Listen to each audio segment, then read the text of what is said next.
खुलुमबाय बर'खरानि गासै नायगिरि नोंथांमोनखौ बे समाव बर'खरा मोनसे मोगा-मोगि आयदा लानो नागिरदों सावथुन मुलुगनि बयजोंबो मिथिजानाय रिजुमुनि सरगियारि आरो हायनामुलियाव बिथांखौ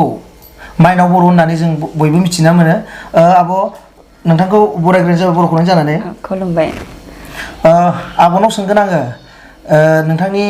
थंखौ बर'खरानि गेजेरजों फोरमायनो थाखाय खावलायनाय जाबाय खुलुमबाय आंनि मुङा रिजुमनि सरगियारि गामि फकपुर आरो बर' खौरां पर्टेल निउस नायगिरि गासै रायजो राजा नोंथांमोनखौ आङो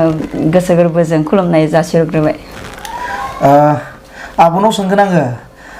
बड'लेण्डआवथ' बिथांखौ गोबां गासै गेदेर उन्दै गासैबो बिथांखौ जों हायनामुलियाव बांसिन माइनाव होननानै मिथिनो मोननाय जायो जोङो औ आब'आ दिनैसिम बेसेबांसो सावथुन मुलुगाव बेसेबांसो सिनेमा बानायखो होननानै फोरमायगोन आङो दिनैसिम जागायनायनिफ्राय आङो 31 जाबाय आरो फिल्मा आंनिया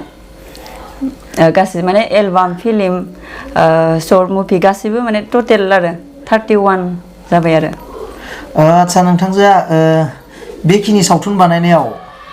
बेसेबांसो गोजोननाय दं होननानै फोरमायगोन आं माने जोबोद खुसि माने जागायनायनिफ्राय आङो दिनैसिम माने बेखिनि फिल्मखौ माने खालामबोबाय थानो 2020 सिम दाबो माने मोनसे रानिं जागासिनो दङ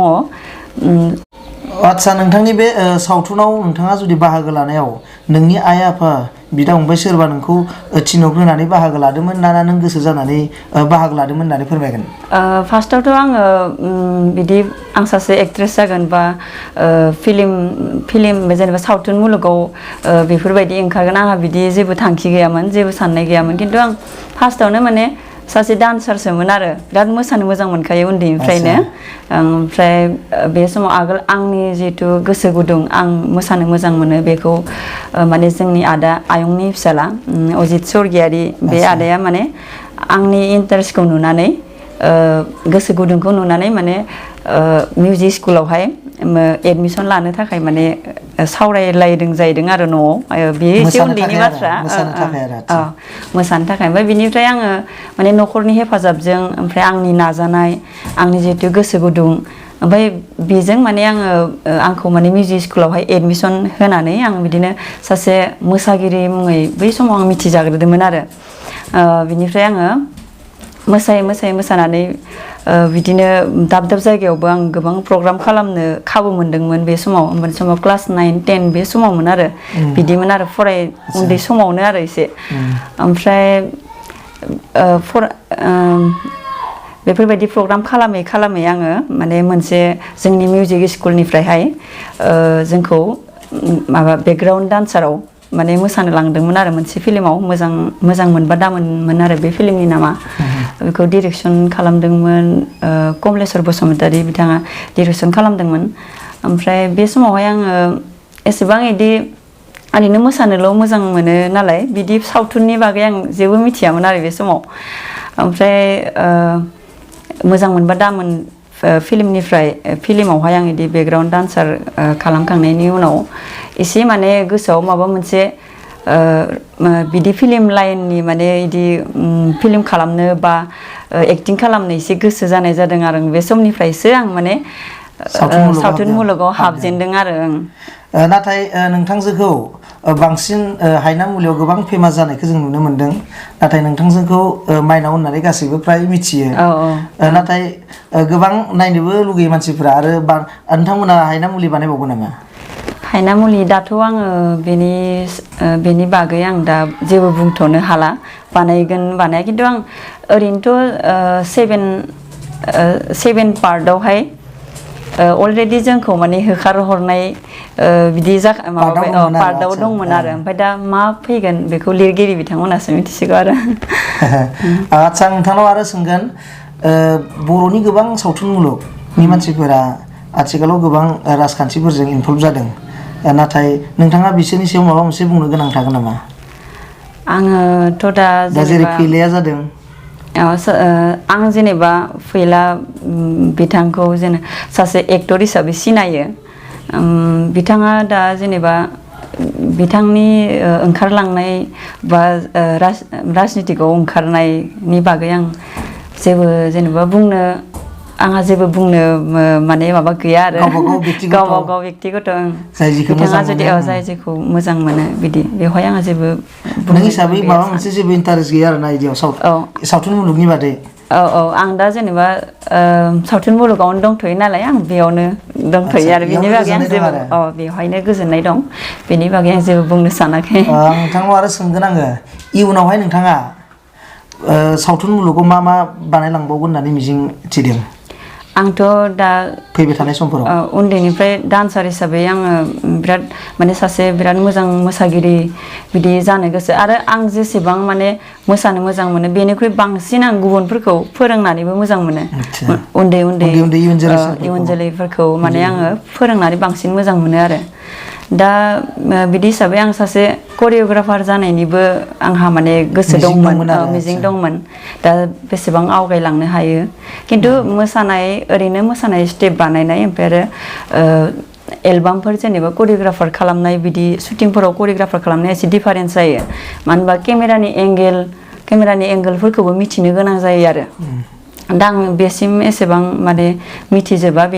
बेनिखायनो आं माने आवगायलांनो हाथ'वाखै खिन्थु नाजानाय दं आरो सासे करिय'ग्राफार जानायनि नाजानाय बर' खौरांनिबो बिथांखौ जानो हाथों होननानै मिजिंथिबाय आरो बिथांनाव सोंगोन आङो फैबाय थानाय समाव इयुन जोलैफोरनो नोंथाङाथ' गोबां फेमास जालांबाय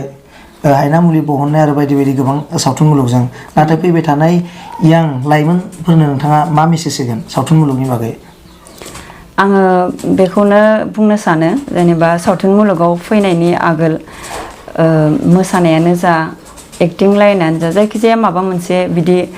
क्लास लानानै जुदि फैयोब्ला माने बांसिन साबसिन आरो खिन्थु किसुमान माने गावबा गाव टेलेन्ट थायो माने एक्सट्रा बेफोरबायदि माने क्लास लायाबाबो माने गावबा गाव टेलेन्ट थायोना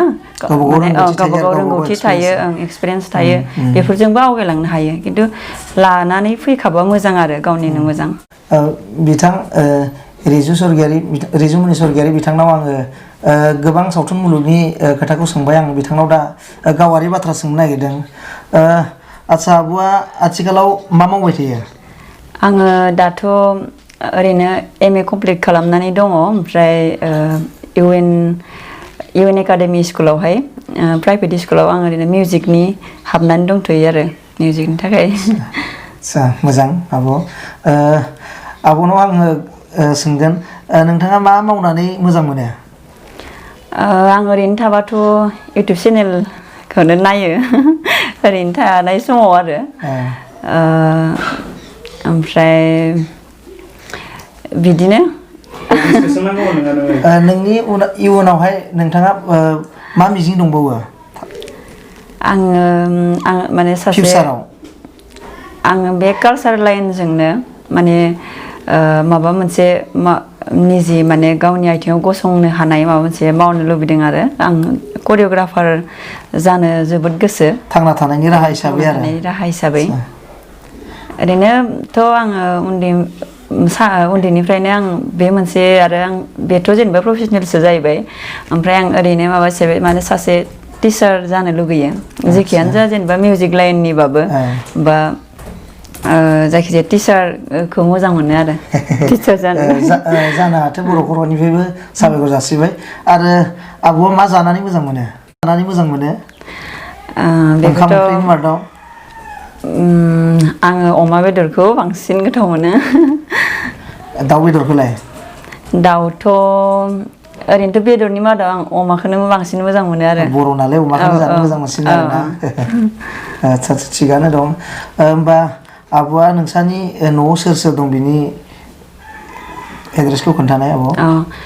सोर दं जोंहा आइ बाबा आदा बाजै ओमफ्राय बाबु फिसा सासे दं ओमफ्राय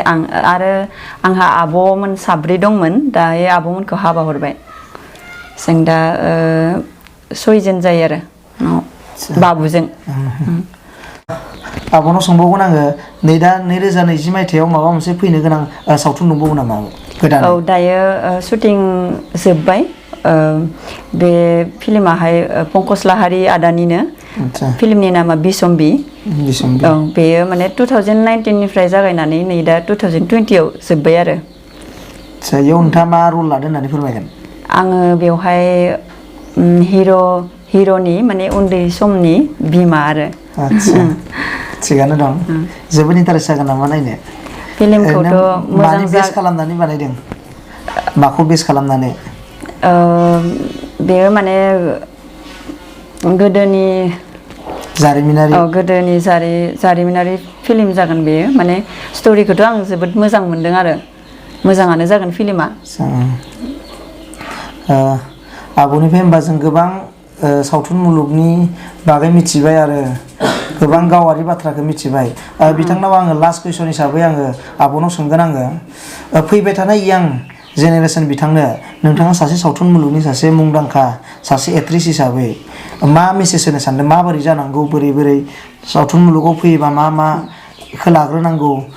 माबोरै जायोबा मोजां जागोन बेखौ नोंथाङा माबोरै मेसेज होगोन होनना फोरमायगोन आङो बेखौनो बुंनो लुबैयो जेनेबा सावथुन मुलुगाव फैनायनि सिगां माखासे जेनेबा कर्स थायो जेरै मोसानायनि थाखाय जेनेबा एक्सट्रा जेरै क्लासिकेल लायोब्ला जेनेबा साबसिन जायो आरो फिल्म लाइनावथ' जोंबो जेनेबा बिदि एक्टिं कर्स लाबोआखै थेवबाबो गावबा गावनि नाजानाय आरो माखासे रायजो राजानि अनसायनाय बिदिजों माने बे स्टेजसिम जोंबो सफैनो हादों ओमफ्राय बिदि हिसाबै माने जुदि गावनि टेलेन्टखौ माने दिन्थिनो थाखाय गावनि टेलेन्टखौ माने दिन्थिनायाव माने जेबो गोनो गोथो जानाङा आरो गाव जि टेलेन्ट दङ बेजों माने सावथुन मुलुगावबो नों मोसानायाव जुदि गोसो गुदुंब्ला आरो एक्टिं खालामनायाव जुदि गोसो गुदुंब्ला जेनेबा माबा मोनसे क्लासिकेल मोसानायनि गेजेराव जेनेबा क्लासिकेल लायोबा बांसिन माने साबसिन जायो मोजां जायो आरो फिल्म लाइनावहाय ओंखारनाया जेनेबा गावनि गोसो गुदुंनिफ्रायबो जायो गाव जुदि इन्टारेस्टेड बा माने हायैनि खोथायानो फैया आरो नाथाय बेफोरखौ इन्टारेस्टिं जानांगौ होननानै इयुन जोलैफोरखौ फोरमायगोन आरो बेफोराव माने निजेबो इन्टारेस्ट थानांगोन नों जुदि एक्टिं खालामनो मोजां मोनोब्ला एक्टिं लाइनजों जेनेबा दावबायलांनायाव माखासे रोंनो गोनां माखासे लानो गोनां सोलोंथाइखौ लानांगोन आरो फिल्म जेनेबा सावथुन मुलुगाव ओंखारनायजों लोगोसे